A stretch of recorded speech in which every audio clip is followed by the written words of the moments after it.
예, 나선 토크 4시보다 조금 일찍 만나는 썰전 라이브 시작합니다. 먼저 오늘 패널 소개하겠습니다. 김근식 경남대 교수, 국민의힘 천하람 혁신위원, 더불어민주당 최이배 전 의원, 김성회 싱크와이 소장 나왔습니다. 안녕하십니까? 안녕하세요. 안녕하십니까? 예, 지금 국회에서는 국감이 한창 중이고요. 저는 또 여러 가지 이슈들을 이곳 썰전 라이브 테이블에서 얘기를 다뤄보도록 하겠습니다. 첫 주제를 보겠습니다. 첫 주제는 열차의 자유. 그렇습니다. 철만은 달리고 싶다가 아니고 예. 사실 어제 이 열차가 나왔을 때 저희가 이걸 다룰까 말까 했는데 자칫 이 그림을 그린 고등학생에게 문제가 갈 수 있어서 어떤 이목이 집중될 수 있어서 안 다뤘었거든요. 또 문체부가 이목을 집중시켰습니다. 원래 한 고등학생이 그린 웹툰, 카툰인데요. 윤석열차를 두고 파장이 큽니다. 먼저 오늘 국회에서 공방이 있었는데 국회 공방부터 듣고 오겠습니다. 고등학생의 현실 풍자 그림 한 장에 오늘의 대한민국 현실이 담겨 있습니다. 정치적인 주제를 다루면 엄중 조치. 이것이 문체부 공식 입장입니까? 그렇지 않습니다. 저희들이 문제 삼는 것은 처음에 저희들한테 제시한 약속 달리 그 가장 중요한 정치적인 색채를 빼겠다. 그리고 됐습니다. 영유훼손 행동을 안 하겠다 해놓고 장관이 됐어요. 그 조항을 삭제를 됐어요. 하고 공모를 했기 때문에 문제를 삼는 정치적인 것을 배제하겠다는 것을 조건으로 제시를 했다 이겁니까? 예술인들을 배제시키면서 블랙리스트 사건을 일으켰던 몸통이 그 뒤로 어떻게 됐는지 아시죠? 이거하고 그거하고 비교할 성격이 아닙니다. 장관님 혹시 이 문제에 대해서 대통령실이나 다른 모처에서 전화 받으신 적 있어요? 없습니다. 독자적인 판단이시고요. 네. 예, 그러면 그림부터 저희가 어떤 그림이었는지 보도록 하겠습니다. 이 그림은 이제 전국 학생 만화 공모전의 카툰 부분 금상을 받은 그림인데요. 우측 하단에 윤석열차라고 돼 있고요. 기차의 기관차 앞에 윤석열 대통령처럼 보이는 인물이 있습니다. 그리고 좀 더 보면 바로 기관차에 타는 분은 김건희 여사로 추정이 되고요. 지칭하지 않았기 때문에 저희가 추정이라고 하는 건데 뒤에는 검사복을 입은 사람들이 각 열차에 객차에 타서 칼을 높이 쳐들고 있는 모습입니다. 열차 앞에는 궤도 앞에는 뭐 소년, 소녀 그리고 뭐 아저씨 같은 분이 두 팔을 높이 들고 달려가는, 그러니까 이게 무서워서 뭐 도망간다고 할까요? 쫓겨난다고 할까요? 그런 이미지의 그림입니다. 이 그림이 문화체육관광부가 후원하는 만화영상진흥원. 만화영상진흥원은 그냥 민간기구지만 문체부가 후원을 하긴 합니다. 여기에서 카툰 부분 금상을 받았는데 문체부가 경고를 보냈습니다. 경고를 잠깐 보면 정치적 주제를 노골적으로 다룬 작품을 선정했다. 만화 창작 욕구 고치라는 행사 취지에 어긋나 유감이다며 엄중 경고한다라고 밝혔고요. 그 뒤에는 공모전에 정부 예산 102억 원이 지원된다. 엄정하게 조사하고 관련 조치를 신속하게 취할 것이다. 이 말은 듣기에 따라서 이렇게 하면 후원금을 끊겠구나라는 생각도 가능한 이런 멘트입니다. 지금 이 부분이 창작의 자유를 해쳤다라고 논란이 되고 있습니다. 김근식 교수님부터. 예, 뭐 이런 걸 꼭 저희들한테 먼저 질문하는 게 좀 그런데요. 여당이어서 그런 거죠. 그래, 질문의 자유가 있는 거니까요. 네. 고맙습니다. 저는 그 학생의 그림에 대해서 그 여당 쪽에서 그리고 문체부에서 정치적으로 문제가 있다라고 지적하는 것 자체는 저는 부적절한 행동이라고 봅니다. 그리고 이제 이 내용 자체에 대한 정치적 해석 여부는 그걸 보는 시민들이 판단할 문제라고 보고요. 다만 저는 그건 지적할 필요가 있다고 봐요. 뭐 논란이 됐던 표절 여부. 예. 그러니까 뭐 그 학생이 그 영국에서 나왔던 이 풍자 만화를 보고 알고 했는지 아니면 뭐 정말 모르고 공교롭게 비슷한 그런 프레임과 비슷한 구도로 만들었는지는 모르겠습니다만 누가 봐도 이제 어떤 것을 먼저 보고 그걸 연상해서 비슷하게 옮겼을 거라는 표절의 의혹이 분명히 있기 때문에 그 부분은 좀 그냥 지적은 할 수 있을 것 같아요. 예. 그리고 두 번째로는 저는 가장 큰 문제는 거기 심사위원이라고 생각합니다. 그 학생이 그런 걸 그릴 수 있고 또 자신의 정치적 의견을 풍자하기 위해서 그런 내용들을 삼을 수도 있어요. 왜냐하면 이게 카툰이라고 하는 것은 그 정치적 풍자를 성격을 갖고 있는 거기 때문에 할 수도 있는데 그걸 심사위원분들이 금상으로 이렇게 떡하니 한다는 것은 제가 볼 때 심사위원 내부에서 예. 조금 더 중립적이고 조금 더 균형적인 논의가 있었다라고 한다면 굳이 이렇게까지 논란이 되지 않지 않았을까. 또 표절 여부도 심사할 수 있었던 거니까.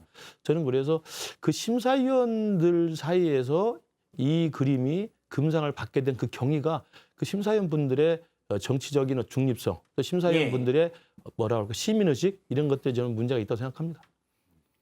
일단 뭐 정치적 색채가 없는 작품을 선정하는 어떤 공모전이다라는 게 지금 문체부의 설명이잖아요. 근데 이제 이런 그 그림을 그려서 근데 공모를 했다라는 거는 공모할 때 그런 내용들을 또 미리 기준을 공개하지 않았겠습니까? 예.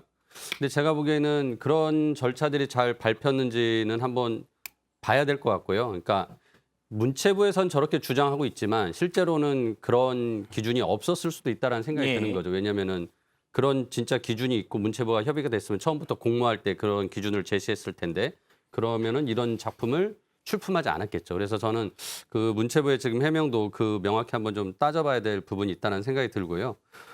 그리고 솔직히 뭐 표절 여부를 떠나서 이 글이 그러니까 이 만화에 대해서 솔직히 많은 분들이 공감을 하기 때문에 저는 뭐 표절의 가능성이 있다 하더라도 그러니까 충분히 좀 약간의 어떤 그런 모티브를 얻어낼 수 있다 하더라도 충분히 뭐 저는 이런 작품들이 예. 공감이 크게 된다면 선정될 수 있다는 생각이 들어요. 그래서 그런 측면에서 문체부가 이거를 이렇게 나서서 엄중 경고한다.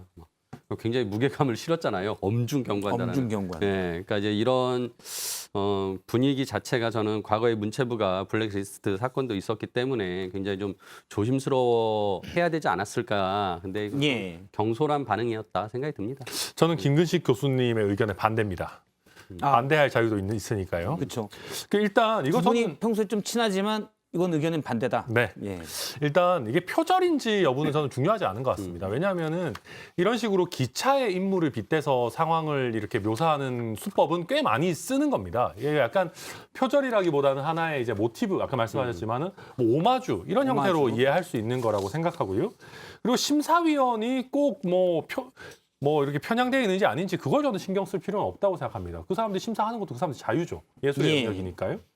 근데 저는 여기서 뭐 한두 가지 정도 짚고 넘어가고 싶은 거는 이 중간에 끼어 있는 여기 만화영상진흥원이라는 데는 좀 장난을 친 것 같습니다. 그러니까 만약에 문체부 설명이 맞다면은 만화영상진흥원이라는 데는 약간의 사기를 친 겁니다.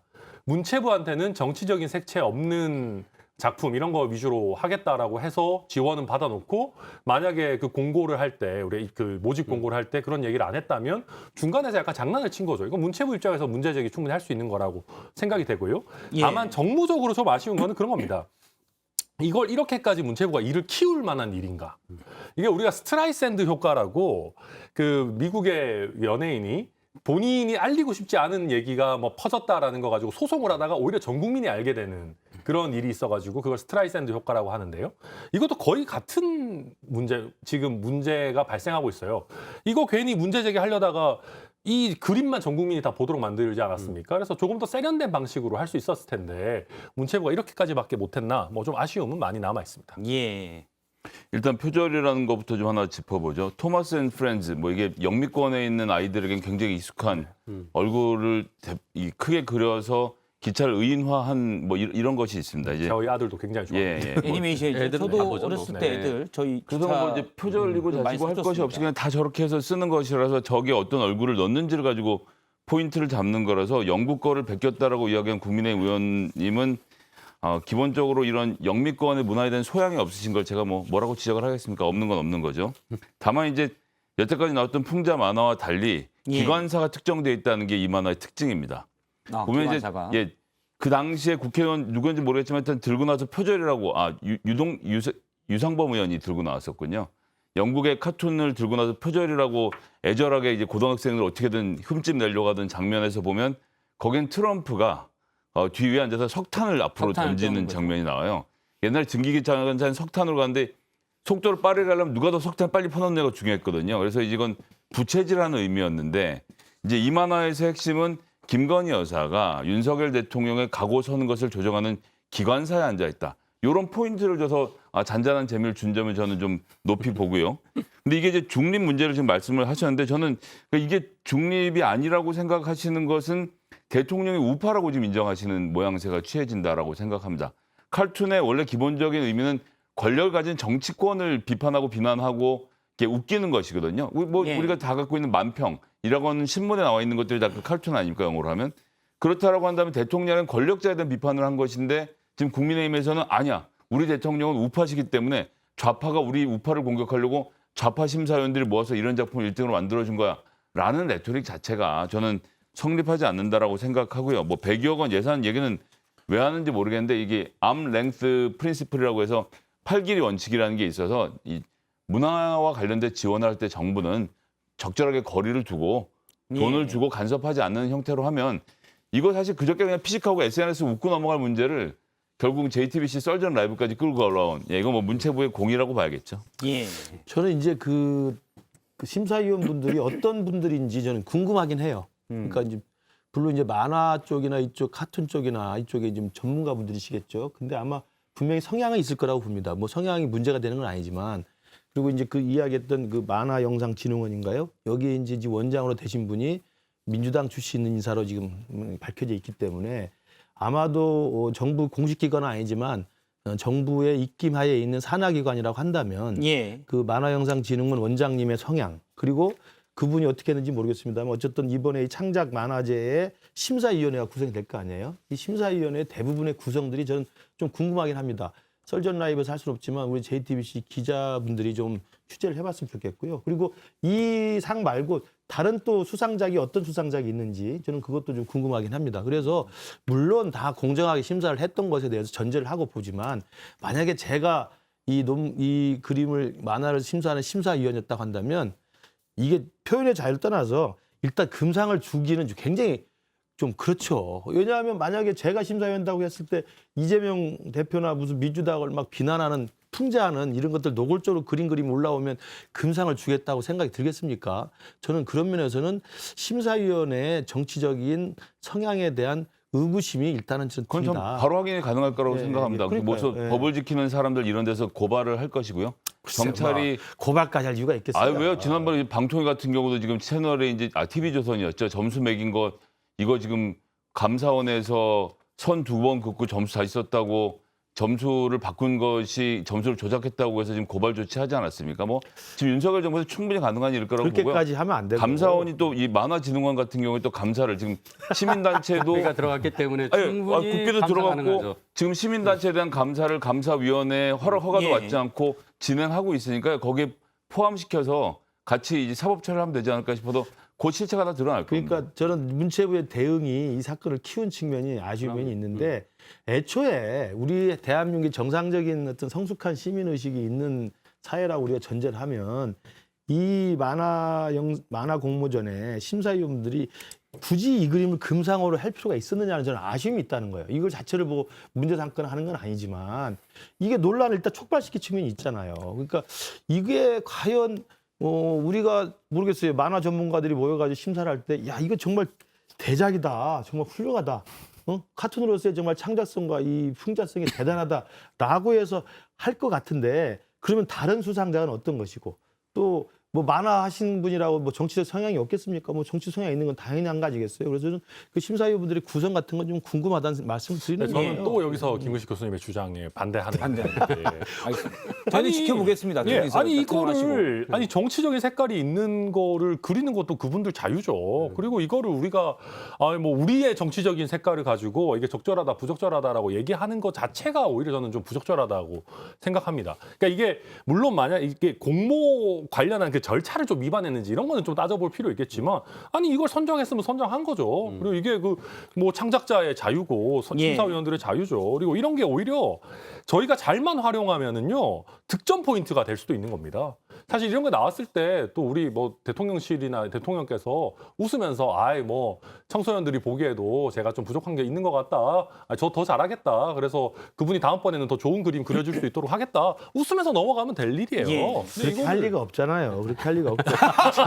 또 그렇게 할 리가 없어요. 그러니까 또. 저는 다 맞는데 대통령이 그렇게 할 리가 없다라는 아니 거죠. 이 아니 심사위원회 대통령은 그렇게 하시겠다 공언도 했어요. 심사위원회에서 그렇죠. 네. 이 그림을 꼭 금상으로 뽑는 게 적절했느냐 나 아니, 진짜 근데 그거는- 내가 좀 나이가 든 꼰대인가요? 그건 이제 우리가 어. 심사위원이 아니니까. 그러니까 아니, 이거는 근데 저는 본질적으로 문체부의 문제였던 것 같아요. 그러니까 이 창작의 자유나 예술의 자유를 오히려 옹호해주고 보호해줘야 될 문체부가 이게 정치적 색깔이 있으니까라고 단정 짓고 그 과정에 대해서 야 이거 우리가 돈 주는 기관인데 우리 마음대로 우리가 한마디 해줄 수 있는 거 아니야라는 의식에 어떻게 보면 지금 참 제가 보기에는 잘못된 예. 생각을 가지고 이런 그게 이제 엄중 헛발질을- 경고를 하는 바람에 지금 그 이렇게 헛발질을 한 건데 예. 그 전에 그러면 이 심사위원분들이 정치적 의도를 가지고 또 정치적 성향 때문에 한 건 아닌가라는 또 의구심이 그러니까 이게 예를 교수님, 들어서 그게 전 심각한 문제라고 생각하는데요. 그래요? 심사위원들의 의도를 따져 물으려고 하는 것이 이 정부가 하는 모든 일들의 기본입니다. 방송통신심의위원회가 심사위원들이 어떤 의도를 가졌는지 검찰이 살펴보겠다. 지난번에 이 서해 피살 사건도 마찬가지로 그때 국정원과 국방부가 무슨 의도를 갖고 했는지 판단하겠다. 그러니까 모든 판단의 과정을 진행해온 것을 다시 지금에 와서 이 감사원과 검찰이라는 기관에서 우리가 봐서 너희들이 정당한지를 보겠다라고 하는 것이 이 정부의 기조이기 때문에 전 지금 농담이 아니라 이번 건도 심사위원들이 좀 아니, 수사를 다른 받게 될 거라고 그 봐요. 법을 어겼다는 것을 다시 들여다보겠다는 것으로 이게 확대하는 게 아니고 그럼요. 저는 성숙한 시민사회 의식을 이야기하는 거예요. 그러니까 성숙한 시민사회 예컨대 의식이면 5천만 명 중에 방송위원회에서도- 10만 명도 오는 아니, 만화 지는 위해서 뭘 했던 그 사람이 그냥 고쳤는지 넘어가면 안 고쳤는지 됩니다. 아는 건 법적 문제로 뭐 싸운다 하더라도 예. 방송통신위원회 위원들이 정치적 성향으로 들어온 건 맞잖아요. 그분들이 정치적 성향에 의해서 그런 주관적 의식을 가지고 평가할 수 있는 가능성이 항상 있는 겁니다. 근데 그것이 법을 어겼으면 이제 들여다보는 건데 법을 어기지 않았으면 뭐 방법이 없는 거예요. 저는 이것도 마찬가지예요. 심사위원분들이 이걸 뭐 법을 어긴 게 아니지. 다 절차에 따라 한 건데 제가 만약에 내가 꼰대 같다 생각이 들지 모르겠지만 제가 만약에 심사위원장이면 이렇게 과도하게 정치적으로 그것도 한복판에 있는 지금 논란이 되는 어떤 김건희라고 하는 이 사람을 기관사에 올려놓고 있는 이 그림을 아무리 카툰이라고 해도 금상에 주는 것은 부담스러워서는 한 번도 전 논의를 할 것 같아요. 저는 성숙한 그래서 분이지. 우리 김근식 교수님이 예술가가 아닌 겁니다. 아 근데 이것도 예술이라고 이야기하는 거. 일단은 지금 김근식 반대편에서 교수님 그러면- 말씀이 있지만 김근식 교수님 말씀은 사실 지난해 10월 윤석열 당시 후보의 말씀과도 배치되는 측면이 있습니다. 오늘 완전히 이게 초내 그 부분을 제가 지난해 10월에 윤석열 당시 후보죠. 후보가 한 풍자 시사 프로그램에 나와서 했던 얘기를 잠깐 들어보도록 하겠습니다. 정치 풍자 코미디에 대해서 어떻게 생각하시는지 여쭤봐도 될까요? 저는 아주 그게 좋다고 보고 그렇다면 후보님이 만약에 대통령이 되신다면 SNL이 자유롭게 정치 풍자를 할 수 있도록 도와주실 건가요? 그건 도와주는 게 아니라 SNL의 권리입니다.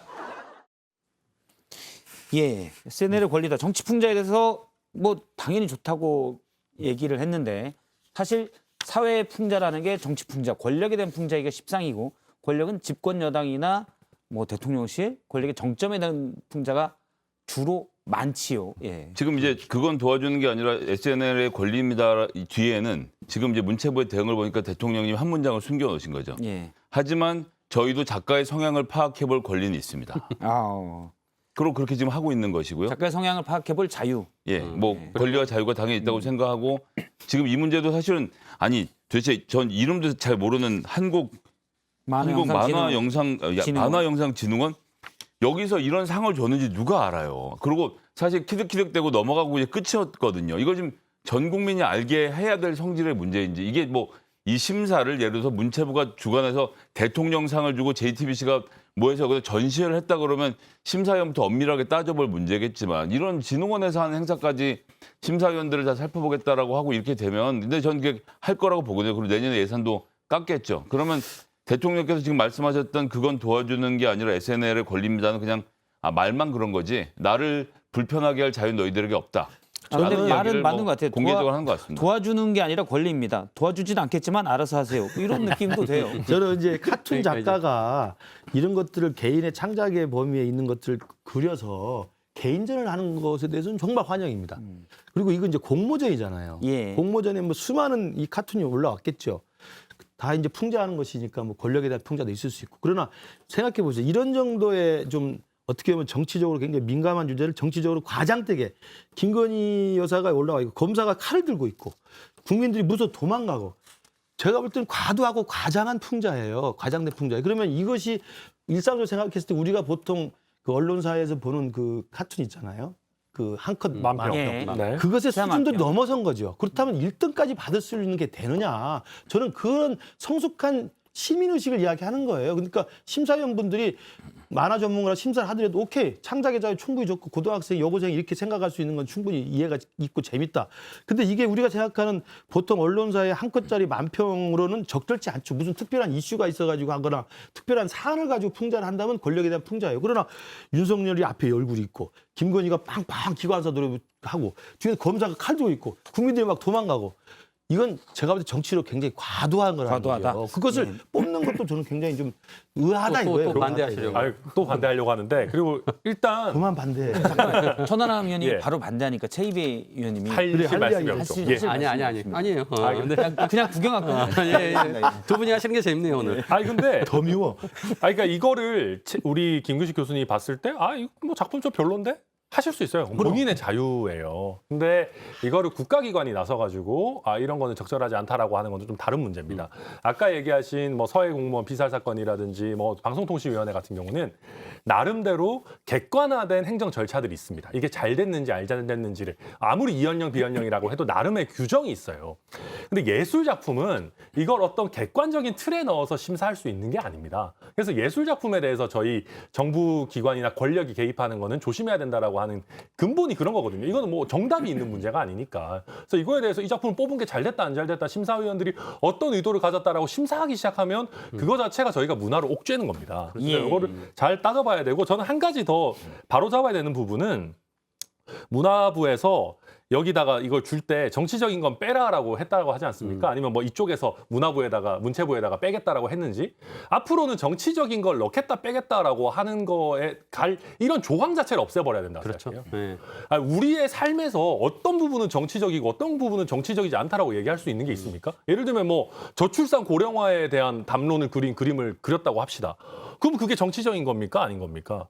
이거 선을 어떻게 그을 거예요? 예. 그리고 정치적인 걸 싹 다 빼고 어떻게 풍자 만화를 그립니까? 맞습니다. 저는 그래서 이런 부분에 대한 그러니까요. 전체적인 좀 인식 전환이 필요하다고 생각합니다. 저도 할 말이 기준이라는 있는데 게, 공모조건에 예. 그런 얘기가 있는지는 저희가 지금 확인을 못 했는데요. 일단은 저는 저 혼자 지금 막 코너에 몰리는데 금상감은 아니에요.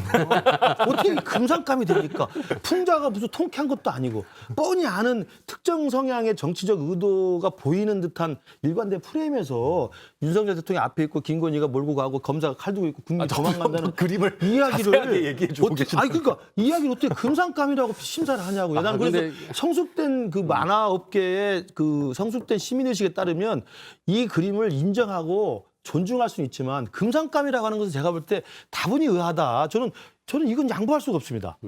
제가 그렇다고 해서 문체부가 이거 뭐 예산 깎겠다, 정치적 색채 빼라. 이렇게 이야기하는 정말 잘못된 행동인데 저는 이것을 뽑아준 심사위원회의 결과도 저는 납득은 안 돼요. 납득은 정말. 알겠습니다. 저희가 지금 공모 조건을 봤는데 예. 주의사항이라고 되어 있는 걸 보고 있는데 뭐 정치원 색채를 빼라 이런 건 없었고 상식적으로 봐도 정치적인 근데- 걸 넣으면 안 됩니다. 무슨 공모전에서 그러면 해당 기관이 상당한 비판을 받을 수 있는. 그러니까 카툰 자체가 아까 전에 우리 말씀드렸듯이 정치적 내용과 사회적 내용을 풍자하는 거잖아요. 그러니까 사회적 내용에 정치적인 내용이 당연히 들어간 건데 그런 것을 공모하는 대회를 하면서 정치적인 걸 빼라라고 하면 작품을 내지 말란 얘기나 마찬가지가 되는 거예요. 그러니까 이게 문체부의 이런 설명들이 저는 아까 전에 처음 말씀드렸다시피 예. 과연 이게 그런 얘기가 진짜 오고 갖고 그런 기준이 있는 것 자체도 의아하다는 거죠. 예. 그러니까 이제 2등 카툰 같은 경우에는 아주 높은 담이 있고 담 위에 서울대가 있습니다. 서울대 예. 모양이 있고 아래에서 이제 4명의 주자가 달려 올라가는데 한쪽에 아주 키 큰 아버지가 있어요. 아버지 올려주는 어깨를 거죠? 짚고 바로 담장에 손을 잡는 친구가 있고 옆에는 아버지가 키가 작으니까 그 줄에 매달려서 아등바등 올라가지 못하는 즉 이제 키에 따라서 이 학벌의 차이가 날 수밖에 없다는 현실을 비판한 것인데 지금의 뭐 문체부 논리대로 하면 존재하지 않는 빈부격차에 의한 서울대 입학을 선동하는 그런 계급 투쟁의 그림이다라는 이유로 그것도 처벌을 해야 되는 대상이 될 수 아이고 있기 이등자 때문에 아주 잘 그린 거네.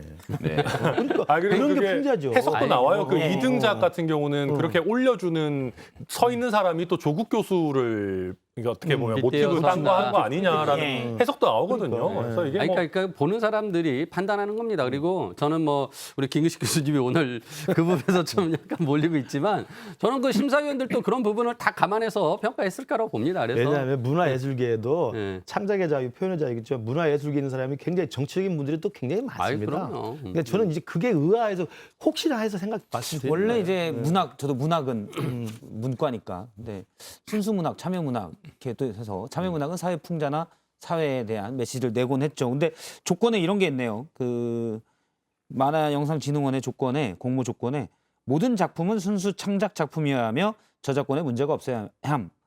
근데 순수 창작 작품이면 되는데 이거 혹시 순수 문학이랑 아니 그건 아니죠. 헷갈리시면 에이, 설마요. 품절하지 마. 아니죠? 아니겠죠? 예, 알겠습니다. 순수 죄송합니다. 창작 참여 문학. 아, 예. 알겠습니다. 대통령실은 이번 논란에 대해서 따로 입장을 안 내겠다고 했는데 어제 브리핑에서 대신 이런 얘기는 했습니다. 관련 부처에서 대응했다면 그것을 참고해 주길 바란다 해서 관련 부처의 대응이 대통령실과 같은 입장이다라는 취지로 읽힐 수 있는 글입니다. 이 부분은 적절한가요? 어떻게 보시나요? 아니 뭐 지금 대통령실에서는 최대한 말을 아껴야 되는 상황이죠. 예. 네, 그러니까 뭐 제가 보기에는 뭐 굳이 여기서 코멘트를 달았다가는 일을 더 키운다는 생각을 하니까 예. 제가 보기에는 뭐 토를 안다는 것 같습니다. 알겠습니다. 지금까지는 문체부가 창작에 이렇게 개입하는 게 맞느냐, 후원금을 뗄 수 있다라는 부분이 들어간 거를 좀 논의를 해봤고요. 이제는 일각에선 이런 얘기가 있습니다. 고등학생이 정치 참여적 성격의 이걸 작품을 그린 게 문제다라는 지적도 있었는데요. 김종혁 국민의힘 비대위원이 이런 얘기를 했습니다. 투표권이 있는 학생이라면 정치적 의사결정권이 있다고 보지만 투표권이 없는 학생이 정치화된 내용을 내는 것 자체가 좋겠나? 라는 취지로 얘기를 했습니다. 정말 진짜 답답합니다. 제가 아이를 둘을 키우는데요. 예. 예, 첫째는 투표권이 있고요. 둘째는 아직 고등학생이라 투표권이 없습니다. 그럼 예. 밥상머리에서 이런 얘기가 나오면 아들에게는 너 말하지 마. 네 투표권 나이도 안 없는 되는데 아이를. 무슨 너 없는- 투표권도 없는데 무슨 말을 해? 왜 라고 그림을 합니까? 그려 어디서? 예. 예. 아니면 너 듣지도 마. 너 저리 가. 뭐 이래야 되는 거예요. 예, 저희 아이들이 초등학교를 미국에서 다닐 때 1학년 때 노조가 어떻게 파업을 하는지를 포도원에서 일하는 일꾼들의 얘기를 비유해서 가르치는 얘기를 제가 듣고 나서 예. 깜짝 놀랐던 기억이 나는데 노조, 정치 이런 것들이 어렸을 때부터 배워서 익혀야 되는 덕목인 것인데 더러운 거라도 성인들만 할 수 있는 19금인 것처럼 물론 국민의힘은 그렇게 생각해서 이 청년 유권자들을 아유, 떼어내고 자꾸 국민의힘이라고 싶지만 무슨 일반화하지 말씀이에요? 마세요, 좀. 저희 요새 청년 동의가 안 유권자들이 됩니다. 좋아요. 예. 저는 이제 김정은 비대위원이 아마 큰 실수한 것 같아요. 저런 분이 아니신데. 예. JTBC 출신이잖아요. 저희 패널도 많이 하셨죠. 예. 예. 아이, 아마 아니, 비대위원 아니, 뭐 현직을 그것도- 맡고 있으니까 이렇게 저처럼 이렇게 쉴드 치다 보니까 실수한 것 같은데 저는 이제 쉴드의 내용이 그거였습니다. 금상감은 아니라는 저의 간곡한 말을 드리는 예. 거예요. 일단 심사위원이 상식적인 아닌 수준에서 입장에서 그런데. 아니 뭐 주관적인 평가는 당연히 하실 수 있는 거죠. 근데 아니 저도 그런 거 봐요. 가끔 가다가 정말 너무 어린 학생들 막 초등학교 저학년도 안 된 친구들이 정치적인 집회에 나와서 이렇게 막 구호 외치고 이런 것들 보면은 조금 저도 섬뜩하다는 생각이 들 때가 있는데 그런 걸 제외하고 어느 정도 이제 자기가 커서 정치적 의사결정을 할 수 있는 나이에 접어들어가지고 본인이 할 수 있는 형태로 그림을 그리든 글을 쓰든 오히려 그런 거 칭찬을 해줘야 되는 문제잖아요. 아, 젊은 아니, 우리 청소년이 정치에 관심 가져주는 거 얼마나 고마운 일입니까? 나아가서 우리 썰전 라이브도 좀 많이 봐주고. 아니, 예. 과거에 지난번에 우리 문자 소개할 때 보면은 고등학생이 이제 많이 문자 본다고. 네, 저희가- 학생들이 막 예, 그래서 우리 막 농담 삼아 재수하면 어떡하나 뭐 그런 얘기도 하고. 아, 재수하면 안 되죠. 예, 그렇죠. 아무튼 어찌 됐든 그래서 이거는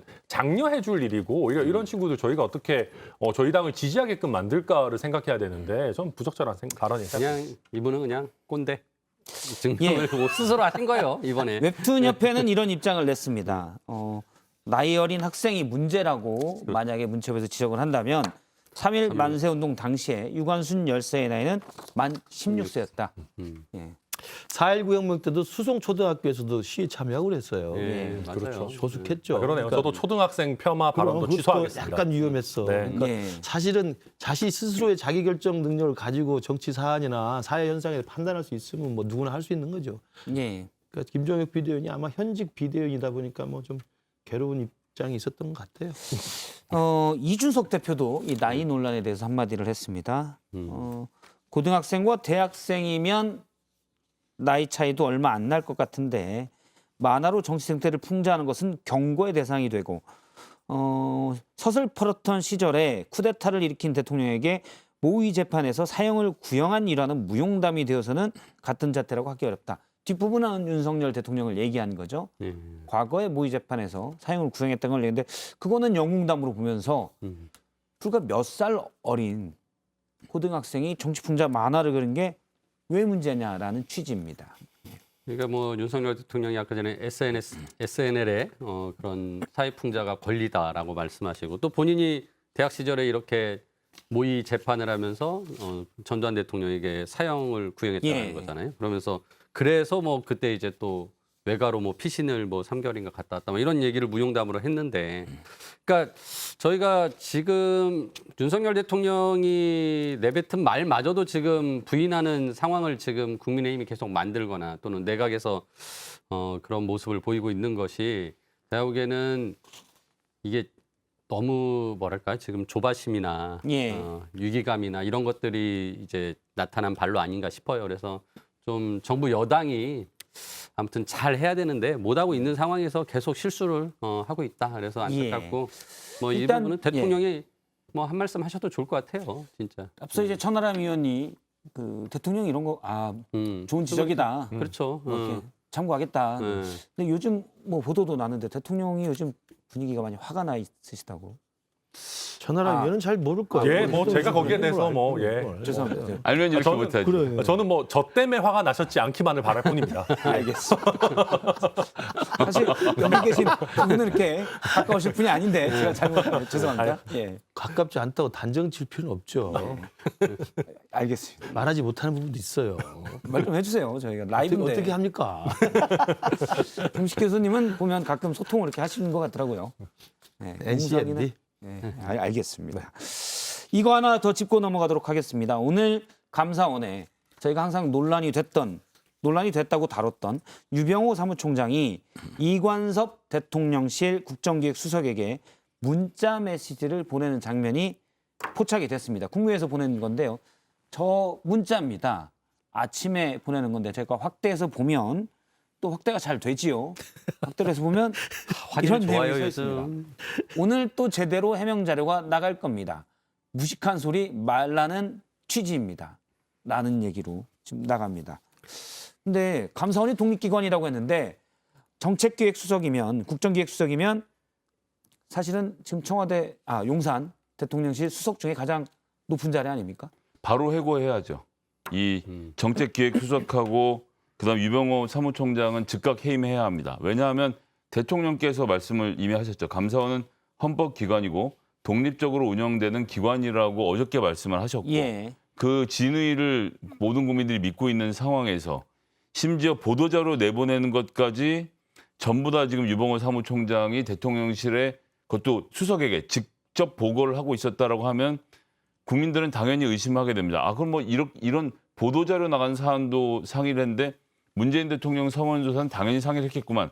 이런 생각을 하는 상황이 되지 않겠습니까? 예. 그럼 이제 대통령의 뜻을 정면으로 거스르는 행위라고 저는 지금 보겠습니다. 이건 뭐 대통령이 개입됐다고 생각하지 않을 테니까요. 이 두 사람을 즉각 해임함으로써 대통령실 감사원의 정치적 독립을 보장하고 있다는 것을 국민들 앞에 입증하셔야 되는 책임이 대통령께 생겼습니다. 일단 보안 필름 공동 구매가 좀 시급한 게 아닌가. 아니, 뭐 사람들이 이렇게 자꾸 휴대폰을 찍히고 그러는지 제가 이해를 못 하겠고요. 일단 예. 이거 농담 섞어 얘기했지만 저도 이건 굉장히 부적절하다고 생각합니다. 감사원의 사무총장이 왜 대통령실 수석이랑 문자를 해요? 뭐 물론 보니까 다행히 뭐 별로 문자를 많이 한 것 같지는 않지만 그렇다 처음 보냈다 하더라도 저는 이거 부적절하다고 그렇지 생각하고요. 않고요. 이런 네. 경우는 이제 보내는 족족 삭제를 하고 있기 때문에 앞에 뭐 그럴 수도 있죠. 뭐 기법 중 하나죠. 네, 어찌 됐든 간에 저는 뭐 되게 이거 부적절하다고 생각하고요. 말씀하신 것처럼 이게 감사원 같은 경우는 정말로 독립성이 담보가 되는 기관이어야 됩니다. 실제 담보가 돼야 되고 게다가 감사원장 같은 경우에는 윤석열 정부에서 임명한 사람도 아니에요. 최재해 감사원장은 문재인 정부 말기에 임명한 것이고 지금 사무총장이 계속 이런 오해들을 사는 행동들을 하고 있는데 저는 이거는 좀 어떤 바로잡는 게 반드시 필요하다 생각합니다. 아니 뭐 대통령실을 바라보는 감사원의 입장을 잘 이해할 수 있는 행동이었기 때문에 오해하는 건 하나도 없습니다. 근데 이제 예. 이게 국정 운영의 투명성을 위해서 지금 모든 걸 다 공개하고 계시는 것 같아요. 그러네요. 예, 그래서 이제 문자도 다 보여드리고 국민께 대놓고 말은 못하지만 사실은 그래서 내가 이러고 이렇게 있습니다. 문자도 보내. 그럴 거면 차라리 그냥 게시판에 쓰라 그래요, 그냥 서로. 그러니까 예. 이제 감사원도 민망하니까 감사원마저도 이런 거죠. 그러니까 저희도 열심히 싸우고 있습니다. 이렇게 또 이제 보여주는 거다라는 예. 생각이 들고요. 그러니까 이거는 진짜 국기문란행위입니다. 지금 말씀은 이제 혹시 독립기관으로 오해할까봐 아. 열심히 하고 있다를 보여주는 거죠. 그러니까 이거는 진짜 제가 보기엔 완전 국기문란행위이고요. 이건 해임 뭐 말씀하셨는데 지금 당사자 두 분의 해임뿐만 아니라 이거는 진짜 대통령실과 감사원이 나와서 진짜 이건 국민께 대국민 사과를 해야 됩니다. 이건 진짜 아주 심각한 거예요. 우리나라 지금 감사원이 하는 일들이 다 부정당합니다. 이렇게 되면. 지금 얼마나 많은 지금 일을 벌리고 있습니까, 감사원이. 다 정치적으로 해석될 수밖에 없는 상황을 자초했습니다. 저는 예. 지금 진행되는 부분에 대해서 감사를 다 중단해야 될 정도로 심각한 문제다. 일단 감사원 해명은 이렇습니다. 오늘자 일부 언론에 보도된 아마 이제 서해 감사가 감사위원회 의결을 거치지 않고 받아서 절차 위반이다라는 보도가 있었는데 그 보도에 대한 해명 자료가 나갈 거다. 그리고 그 보도의 해명 자료는 실제 오전에 나갔습니다. 이건 해명 자료가 나가기 한 40분 전쯤에 문자를 보낸 건데요. 굳이 그걸 국정기획수석이 알아야 되나? 그러니까 예, 라는 저는 느낌이 이게 드네요. 이 부분도 정말 유구무원으로 지나갈 수밖에 없고 예. 저는 이제 여기에 또 좀 주목하는 게 무식한 소리 말라는 취지입니다. 이제 이런 내용이잖아요. 그러니까 예. 굉장히 사무적으로 진짜 그 감사원 대변인의 해명대로 그런 일부 언론에서 감사위원회 의견을 안 받았다는 보도가 나가서 해명 자료가 나갈 겁니다라는 아주 무미건조한 사무적 내용이라 그것도 부적절하지만 예. 그나마 뭐 저쪽에서 궁금해한다고 하니 뭐 기관 협조 차원에서 이야기를 해줄 수는 있는 거예요. 그러나 무식한 소리 말라는 취지입니다. 이건 이제 일정적인 감정적인 딱 느낌을 가지고 설명을 하는 거잖아요. 그래서 저는 이 부분도 그리고 또 하나는 국정기획수석 이 부분이 이 감사원과 아무 연관이 없는 데 아닙니까? 국정기획수석은 제가 알기로는 과거 정책실장 예. 업무를 하는 것이어서 경제부처나 사회정책부처를 이제 통과를 해서 업무를 조정해주는 대통령실의 수석실 텐데 거기에 이 내용을 전달할 이유가 하등의 이유가 없거든요. 저는 그래서 이관섭 수석과 이 이병호 총장이 개인적으로 아는 사이인가 이런 생각이 들 정도로 왜 이런 부적절한 대상에 부적절한 내용이 부적절한 시기에 그것도 해서는 안 될 이 양 당사자 간의 교신이 예. 있었는지 저는 정말 근데 이거는 충분히 유구무원입니다, 시나리오가 추정이 가능하죠. 이관석 수석이 먼저 감사원에 왜 대응 안 하냐. 빨리 대응해라. 그랬을 일은 이런 걸 없을 것 같은데요. 요구했겠죠. 그러니까 보도자료 내기 전에 이렇게 보도자료 내보냅니다라고 보고를 드리는 거죠. 국정기획수석이 그걸 물어볼 권한도 없고 아니, 그러니까 그다음 권한이 이관섭 없음에도 수석은 그렇게 한다는 거죠. 지금. 행정관료 출신이기 때문에 그렇게 정치적으로 오버하지는 않을 거라고 저는 개인적으로 예. 생각합니다. 그렇게 볼 수밖에 없는 게 문장의 시작이 오늘 또 음. 라고 시작합니다. 음. 오늘 뭐 제대로 된 해명 자료가 나갈 겁니다도 아니고 오늘 또라고 한다는 것은 이전에도 계속 교류가 있었다라는 얘기고 또 이전에 무엇을 했는지 모르겠지만 또를 통해서 한 것이고 방금 지적하셨던 대로 감사원실이 원래 감사원이 감사위원회의 의결을 거쳐서 지금 감사를 하도록 되어 있는데 서해 공무원 피살 사건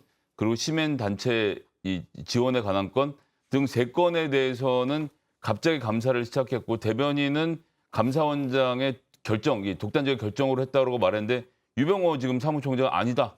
내가 진두지에서 내가 게시한 건이다. 자기의 특수감사팀에 대한 자랑까지 하면서 이야기를 예. 꺼냈던 거 아닙니까? 그렇게 놓고 보면 뭐 이거는 뭐 자기들이 이 특수 별동대를 동원해서 이런 일을 저질러 놓는 과정에서 대통령실과 얼마나 긴밀하게 소통했는지를 보여주는 단면이죠. 알겠습니다. 저희가 이제 계속 얘기를 하면 감사원으로부터 무식한 소리 하지 말라는 취지의 문자를 받을 수 있기 때문에 여기까지만 이 얘기는 각자의 의견을 들었습니다. 예, 알겠습니다. 다음은 강지영 아나운서의 썰픽 보겠습니다. 네, 썰픽입니다. 첫 번째 픽은요. 절묘한 해외 출장. 김건희 여사의 석박사 논문 의혹과 관련된 국감 핵심 증인들의 도피성 해외 출장 의혹이 불거졌습니다. 먼저 김건희 여사가 박사학위를 받은 국민대 임홍재 총장은 몽골 출장 때문에 국감 출석이 어렵다고 했는데요. 하지만 7박 8일간의 일정 계획에 나와 있는 일부 기관 방문 계획이 사전에 조율되지 않았던 것으로 나타났습니다. 국민대는 해당 기관 방문은 어렵지 않아 결정을 늦게 했다는 입장을 내놨습니다. 그리고 김건희 여사가 석사 학위를 받은 숙명여대 장윤금 총장도 미국 출장을 이유로 국감에 나오지 않았는데요. 국감 증인으로 채택된 지 지난 23일에 장 총장의 출장 결재가 난 것으로 나타났습니다. 이에 대해서 숙명여대는 지난해부터 계획된 일정이라며 23일은 우연의 일치라고 밝혔습니다. 해당 증인들은 오는 21일 종합국정감사에도 출석이 통보돼 있습니다. 두 번째 픽은요. 이재명의 당원존. 더불어민주당이 여의도 당사에 마련된 당원존을 공개했습니다. 당원존 설치는 이재명 대표의 1호 지시사항이었는데요. 진정한 의미의 민주당으로, 당원의 당으로 자리 잡아가는 첫날이 되는 것 같습니다. 여러분이 민주당의 주인입니다. 고맙습니다. 당초 당사에는 당직자 등 일부만 출입 가능했지만 전자당원증을 소지한 민주당 권리당원이라면 누구나 출입이 가능하게 됐습니다. 일각에선 당원 소통 강화 목적과 다르게 이른바 개딸 놀이터가 되는 거 아니냐 이런 우려도 나오고 있습니다. 자, 오늘의 시그널. 세상에서 가장 긴 영단어와 연관되어 있습니다. 무슨 얘기냐고요?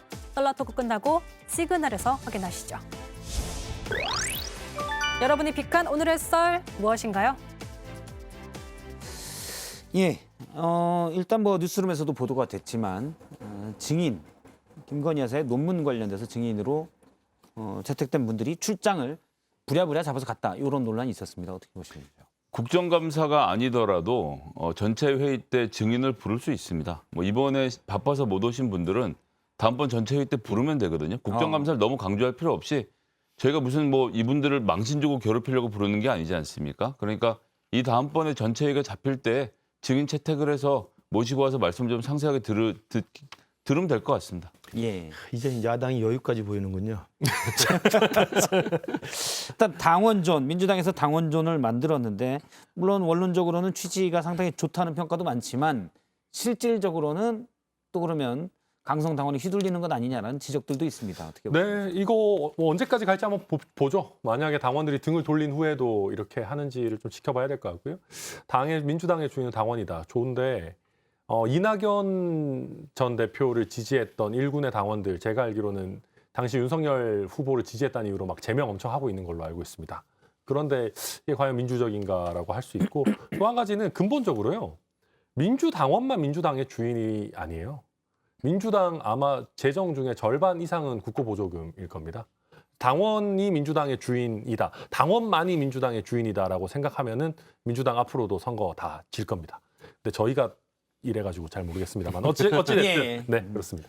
그리고 그러니까 원래 이제- 이제 그 한국 정치가 지금 가장 파편화되고 양극화되는 여러 가지 이유가 있지만 정당 정치에서 소수의 과도한 목소리가 너무 과잉대표되는 거예요. 그건 우리 당이나 민주당이나 저는 어느 당이나 마찬가지라 현상이라고 생각하는데 이 부분을 어떻게 정리할까가 지금 하나의 좀 중요한 저는 한국 정치의 과제라고 생각하는데 이재명 대표가 이렇게 당원정까지 만들어서 이제는 아무나 와서 권리당원이면 와서 떠들어라. 그러면 활동력이 강하고 목소리가 큰 그런 액티비스트들이 와서 떠들게 돼 있습니다. 그런 사람들은 당연히 만약에 숫자가 10분의 1인데 와서 10분의 5 이상의 목소리를 내게 돼 있어요. 예. 그게 이제 뭐 이른바 팬덤 문화라고 하는 거 아니겠습니까? 그건 여야나 이런 부분에 대해서는 좀 긍정적인 작용도 하지만 부정적인 부작용에 대해서도 항상 고민해야 된다고 생각을 해요. 이제 그런 부분 뭐 우리 천 변호사님 잘 말씀하셨는데, 그러니까 어느 정당이든 민주주의에 있는 정당은 당원뿐만 아니라 국민들이 같이 지지를 해줘야 뭐 말씀하신 대로 뭐 국가 세금으로 운영될 뿐만 아니라 예. 당원의 지지만으로는 그 당이 살아남을 수 없습니다. 그래서 뭐 이런 부분들 민주당도 충분히 다 생각하고 있고 뭐 당원존이라는 걸 만들어서 당원들의 소통을 좀 강화하는 측면이 있고 거기에 이제 또 국민들의 그 민심까지 충분히 받아들이는 또 시스템을 만드는 노력을 해야 된다고 생각됩니다. 예. 예, 알겠습니다. 여기까지 썰픽을 살펴봤고요. 다음 주제로 넘어가겠습니다. 다음 주제는 미사일 대 미사일. 북한이 어제 중거리 탄도미사일을 발사했죠. 4,500km를 날아가세요. 실제로는 가장 멀리 날아간 미사일입니다. 미군 공군기지가 있는 괌보다도 더 멀리 쏴서 실제로 괌에 대한 타격을 입증하는 입증하려는 의도를 가지고 있는 미사일 발사다라고 했고요. 일본을 넘어갔기 때문에 일본에서 저희가 어제 강정의 시그널에서도 다뤘지만 상당히 일본도 많이 놀랬던 상황입니다. 최근에 미사일 발사가 상당히 잦습니다.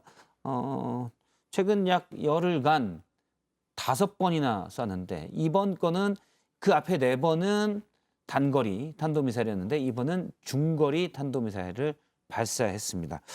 먼저 저희가 북한의 미사일을 살펴보고 사실 우리가 대응 미사일을 발사했는데 문제가 좀 생겼죠. 그건 또 뒤에 보도록 하겠습니다.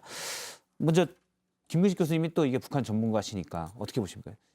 지금 북한의 핵 도발이나 핵 능력의 고도화가 말로만 그치지 않고 계속 행동으로 이어지고 있는데 특히나 이번에 발사한 저 4,500km IRBM 같은 경우는 과거와 달리 이제 실전 배치를 눈앞에 두고 있다는 것을 이제 사실 과시하는 거예요. 예. 왜냐하면 그 예전처럼 그 사거리에 집중했을 때는 진짜 그 실제 사거리를 쏘기 전에 고각으로 쏴가지고 실제 사거리에 비행 능력이 있는지를 검증하는 것이었다고 한다면 지금은 이번에 4,500km 날았다는 이번에 IRBM은 실제 똑같이 쏘는 방식으로 해가지고 4,500km를 날린 거예요. 그러면 그냥 고각으로 쏘지 않고 그 제대로 한 45도 정도 각도로 평소 쏘는 걸로 쐈기 때문에 대기권 진입이라고 하는 마지막 남은 관문에 대해서 이제는 자신감이 있다는 걸 보여주게 한 것이고 저는 이것이 그 북한이 봤을 때 이제는 핵 문제에 있어서 북한이 미국과 우리 한국에 대해서 이제는 뭐 테러 없이 갈 때까지 가겠다라고 하는 저는 강한 지금 그 강대강의 의지를 보여주는 것이고 또 하나 문제를 좀 심각한 것은 검수 시험 발사라고 그러는데 이게 김정은식 표현인데요. 예. 이제는 곳곳에서 그냥 찍어낸 것 하나씩 뽑아가지고 테스트를 한다는 거예요. 이게 실전 비치에 거의 다 왔다는 거거든요. 예전에는 어렵게 하나 만들어서 한번 쏴보고 이랬다고 한다면 검수 시험 발사라는 표현을 이번에 테스트할 거 만들어 뭐 열심히 해서 그렇지. 이거 그게 아니에요, 문제 이제는. 생기면 큰일 나. 이제는 대량 생산하듯이 만들어 하는 놓은 거 거죠. 이렇게 하나 그렇죠. 빼서 이제 보자. 시스템이 만들어져서 이제 굴러가서 만들어져 있고 그중에서 검수 시험 발사를 하는 겁니다. 이런 단계가 되면 실전 배치랑 똑같다고 보는 거거든요. 저는 그러면서 굉장히 심각한 상황이라고 봐요. 예. 일단 오늘 국감에서도 어제 국감이군요. 어제 국방위 국감에서도 이 북한의 도발 강도에 대한 얘기가 나왔습니다. 잠깐 들어보겠습니다. 북한이 핵실험 준비 완료가 실제 완료되어 있는지 언제 몇 달 전에 준비 완료를 해놓은 것인지 파악하고 있는지 확인해 주시기 바랍니다. 그는 5월경입니다. 언제 할지 이것은 저희들이 예단하기 어렵습니다. 6차보다도 더 세고 더 큰 그런 위력을 보여주려고 하는 것으로 그렇게 추정하십니까? 다양한 형태의 핵무기를 개발한 취지로 이해를 하고 있습니다. 더 위력적인 것을 보여줄 수도 있고 그것은 저희들이 판단하기 어렵습니다. 예. 북한이 이제 이렇게 가면 핵미사일 핵 실험까지 할 거다라는 전망도 나오고 있곤 합니다. 북한의 그런 의도 좀 더 사실은 대화를 이제 빨리 해달라 이런 의도가 있다고 봐야 될까 아니면 그냥 그 상관없이 우리는 그냥 간다.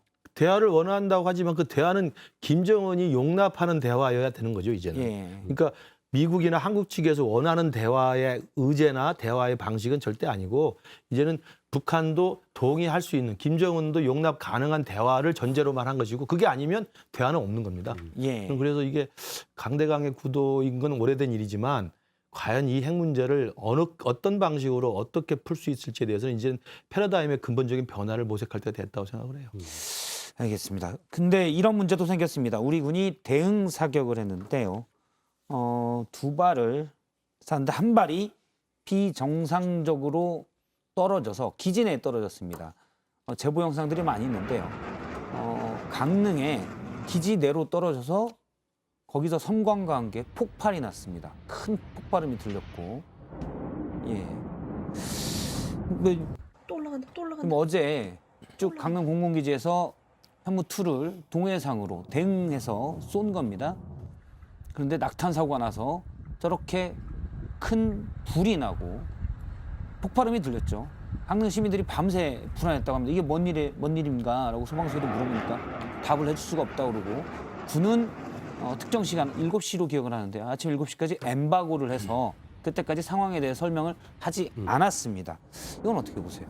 일단 제가 파악한 바로는 예. 2발 중 1발이 아니라 저거 1발밖에 없었다라고 그래요? 듣고 있습니다. 근데 뭐 정확한 것은 아니기 때문에 JTBC 저녁 뉴스를 통해서 제가 예. 다시 확인을 해야 될 것 같긴 한데요. 제가 아는 바로는 지금 그런 상태가 있다는 점 하나 즉 그러니까 어제만 하더라도 현무 미사일로 이게 뭐 예를 들면 뭐 북한의 이 주석공의 벙커를 파괴할 수 있다 이렇게 좀 호언장담한 상태에서 미사일을 쐈는데 이게 1km도 못 날아간 상태에서 그 정말 자칫 잘못해서 이게 부대 안에서 병사들이 있는 곳에 터졌으면 큰 재앙이 날 뻔했던 대규모 참사가 벌어질 뻔했던 일인데 이런 그 일단 무능력에 대해서 하나 지적을 하고 싶고요.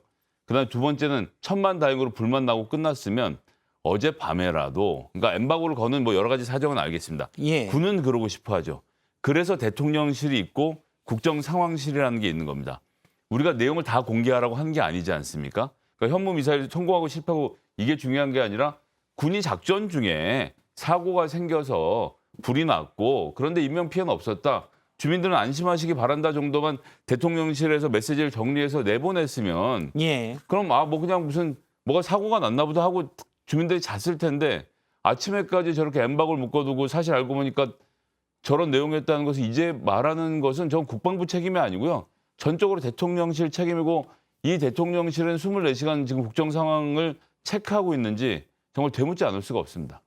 예. 그러니까 이제 이런 뭐 우리 민주당의 김병주 의원이 말씀하는데 작전 실패다. 이건 완벽한 작전 실패라고 말씀하셨는데 거기다 이제 대응도 제대로 못한 거죠. 그러니까 그 권성동 그 전 대표가 페이스북에 아주 잘 쓰셨어요. 재난 문자라도 하나 보내주지 왜 안 보내주냐 이거죠. 그러니까, 강릉이 지역구니까. 네, 물론 뭐 강릉 지역구에서 그렇지만은 이거는 상식적인 그 사고를 하는 사람이라면 당연히 군에서 저렇게 대형 사고예요. 저건 그냥 무슨 뭐 단순한 화재 사고 뭐 이렇게 바로 껐다 이게 아니라 미사일이 발사됐는데 불발돼서 어떻게 보면 폭발이 일어날 수도 있는데 다행히 폭발까지는 안 일어난 거잖아요. 그러면 만약 탄두까지 터졌다면 어마어마한 일이 날 뻔했죠. 위험이었죠. 그러니까 그런 부분에 대해서 충분히 또 그 주민들에게 안심시킬 수 있는 재난 문자 한 통화라도 보냈어야 되는데 지금 김성일 소장님 말씀하신 대로 그런 컨트롤 타워가 하나도 운영이 안 되는 거예요. 그냥 군에서는 소방당국에 일단은 숨기고 예. 아침에 얘기하겠다라는 거고. 근데 이거를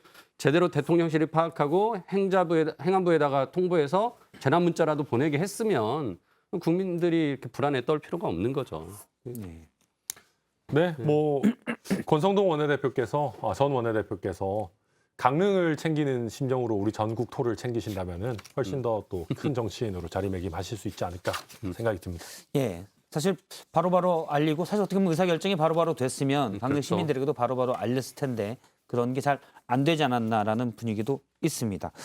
네, 그러면 지금부터 미리 고지를 안 드렸지만 또 댓글로 유튜브로 많은 분들이 의견을 주셨습니다. 감사원부터 해서 다양하게 의견을 주셨는데요. 저희가 몇 개를 보고 좋은 거를 뽑아서 동접자가 얼마까지 나왔습니까 오늘? 동접자가 고맙습니다. 동접자도 이렇게 많이 신경 써주시고 현재 12,000명이 넘습니다. 이제 만을 꾸준히 넘어가는. 예. 일단 문체부의 대응 관련해서 웹툰 관련, 카툰 대응 관련해서 브라이언 킴님은 작은 일도 크게 키우는 능력 하나는 인정이다. 라는 의견 주셨습니다. 뭐 솔매님도 문체부가 나서서 홍보 역할을 한다는 얘기도 주셨고요. 수호천사님은 궁금증을 보내주셨는데요. 근데 저 열차는 KTX인가요? 완행인가요? 라고. 완행 느낌인 것 같은데요, 약간. 네. 윤석 열차를 완행이라고 지금 천하람 시의원이 방금 언급했습니다. 실제 저희가 이제 대선 기간에 운행했던 그 열정 열차도 무궁화호였습니다. 무궁화였습니다. 네, 그래서 완행이 맞을 겁니다. 예, 무난히 넘어갔습니다. 토마스 기차는 아닌 걸로. 네, 유미용님, 부모로서 아이가 받은 상처는 어떻게 치료할 수 있을지 어느 누구도 신경을 안 쓰네요. 표절, 정치적이다, 엄중 경고한다. 온갖 말로 상처를 주니 이후에 제대로 그림을 그릴 수 있나 모르겠네요. 라는 의견도 주셨습니다. 궁금이님, 만화 그리는 저희 남편 만화영상진흥원에서 하는 지원 사업 덕에 작품 활동하고 있는데 문체부 지원 끊기면 어쩌나 걱정이에요. 안 그래도 예술가들 살기 힘들어요. 그런 식으로 겁주지 마세요. 라는 의견도 주셨습니다. 두 분이서 꼭 손 꼭 잡고 영화라도 영화라도 한 편 보시고. 보시게 해야겠네요. 제가 만화영상진흥원은 아니지만 영화표 2장을 보내드리도록 될 수 하겠습니다. 있으면 만화 영화를 보시는 걸로. 만화 영화를 보시는 걸로. 예, 알겠습니다. 요즘 애니메이션이라고 다들 하는데. 그렇죠. 알겠습니다. 정태진님, 감사원은 누구에게는 감사하고 누구에게는 감사하는군요. 장음 단음이 어떻게 될지 모르는데 아무튼 감사를 양쪽에 한다라는 의견 주셨습니다. 네, 바보머스님, 이 녀석들 어제는 패싸움 하더니 오늘은 한 녀석만 패고 있네 라는 의견을 주셨습니다. 예, 바보모습님 이분 드릴까요? 김근식 교수님? 저 생각해서 쓴 글이에요? 그건 모르죠. 어제 패싸움은 썰라에서 패싸움한 겁니까?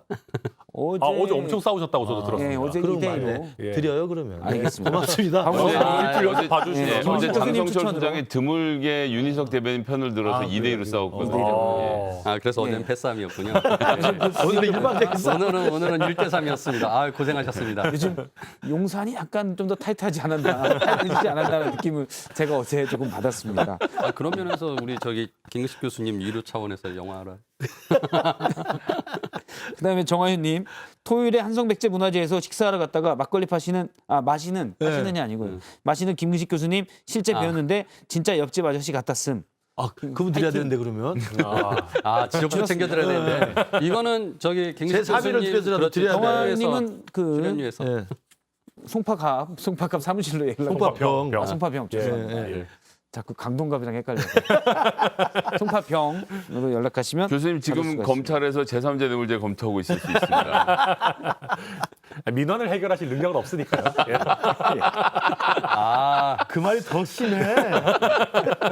오늘 둘이 정말 반대편 먹었군요. 아유. 네. 종순팡님 있습니다. 제 입에 김성애님 등기대고 관람석에 앉아 다 이긴 경기 구경하시는데 아, 저희가 너무 편해 보였습니까? 예, 아, 두 분이 얘기하시는 그렇습니다. 알겠습니다. 오늘 내분 말씀 여기까지 듣도록 하겠습니다. 고맙습니다. 고맙습니다.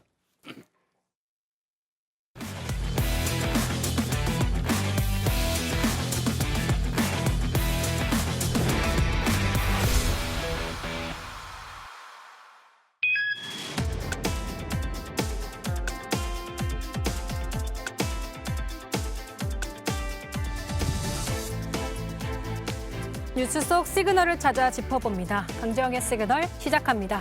오늘의 시그널 다시 따져보자. 내가 분명히 봤는데 페놀 콸콸콸 나왔는데 콸콸콸 되려면 미스테리야. 앞서 보신 영화 삼진그룹 영어 토익반은 대기업 말단 여직원들이 우연히 회사의 폐수 방류를 목격하면서 결국엔 회사에 은폐된 의혹을 파헤치는 고군분투를 담고 있습니다. 놀랍게도 이 영화 실화를 바탕으로 만들어졌는데요. 1991년 이른바 두산전자 낙동강 페놀 오염 사건. 수돗물에서 악취가 난다는 시민들의 신고로 조사가 시작됐고 그 결과 두산전자가 1990년 10월부터 페놀이 다량 함유된 악성 폐수를 무단 방류해왔다는 게 밝혀졌죠. 분노한 시민들은 두산 제품 불매 운동을 벌였고 당국은 진상조사에 나서면서 결국 관련된 공무원과 관계자는 징계를 받거나 구속됐습니다.